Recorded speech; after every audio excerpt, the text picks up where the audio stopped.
ओम शांति। 23 दिसंबर 1993 की व्यक्तवाणी कंटिन्यू करते हैं संपूर्ण पवित्रता पर। बाबा कहते हैं संपूर्ण पवित्रता ब्रह्मचर्य के साथ साथ और भी कई बातें हैं।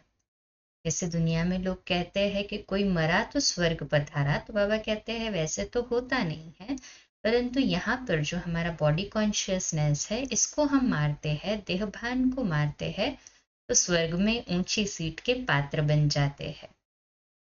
बाबा कहते मैं गलत हूं ही नहीं, वो गलत है। हाँ, ये सब बहस में नहीं जाना, लेकिन गलत को मैं राइट कैसे करूं ये नहीं आता।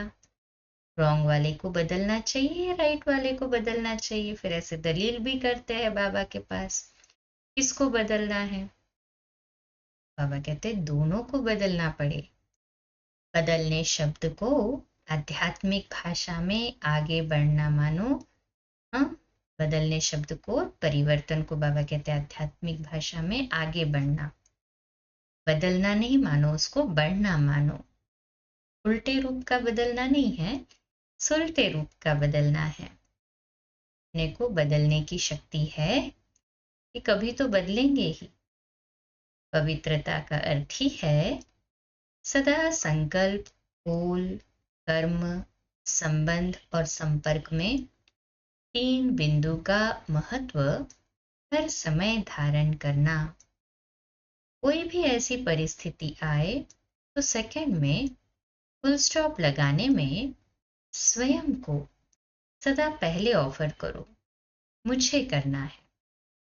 ऐसी ऑफर करने वाले को 3 प्रकार की दुआएं मिलती है।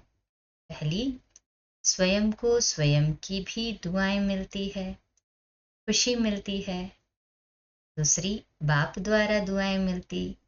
और तीसरी, जो भी श्रेष्ठ आत्माएं ब्राह्मण परिवार की है उन्हों के द्वारा भी दुआएं मिलती है। तो मरना हुआ या पाना हुआ, क्या कहेंगे? पाना हुआ ना? कहें हाँ जी बाबा।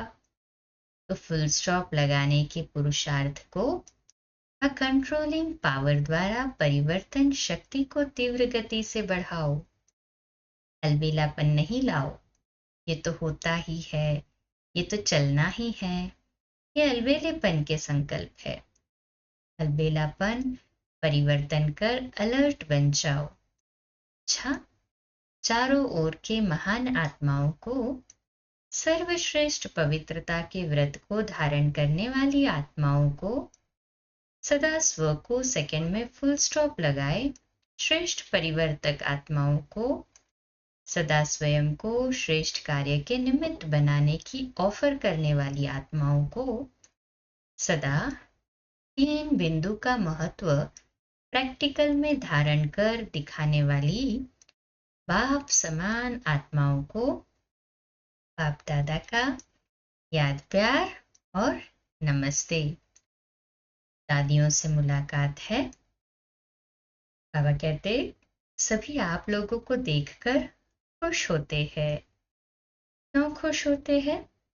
किसी ने कहा बाप दादा सभी से पूछ रहे हैं, हाँ, कि सभी से पूछ रहे हैं कि क्यों खुश होते हैं। दादियों को देख खुश होते हो ना? क्यों खुश होते हो? क्योंकि अपने वाइब्रेशन व कर्म द्वारा खुशी देते हैं, इसलिए खुश होते हो।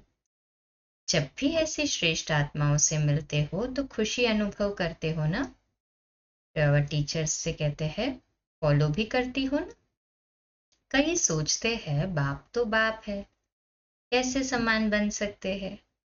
लेकिन जो निमित्त आत्माएं हैं वो तो आपके हम जीन्स है ना।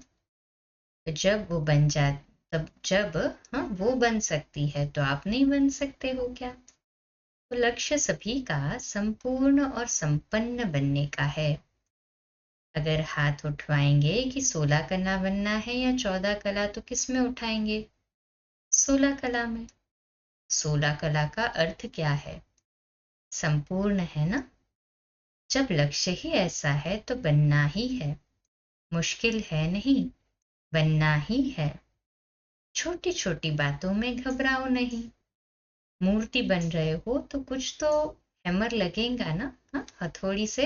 हाँ, जब उसको शेप देंगे तभी तो मूर्ति बनेगी, नहीं तो ऐसे मूर्ति बनेंगी कैसे। जो जितना आगे होता है उसको तूफान भी सबसे ज्यादा क्रॉस करने होते हैं, लेकिन वो तूफान उन्हों को तूफान नहीं लगता, तोहफा लगता है। कितनी अच्छी बात बाबा कहते हैं। एक तूफान भी गिफ्ट बन जाती है अनुभवी बनने की, तोहफा बन गया ना। तो गिफ्ट लेना अच्छा लगता है या मुश्किल लगता है। तो ये भी लेना है, देना नहीं है। देना मुश्किल होता है, लेना तो सहज होता है ना। ना सहज, कहें हाँ जी बाबा। अच्छा, इसी को कल कंटिन्यू करते हैं। ओम शांति।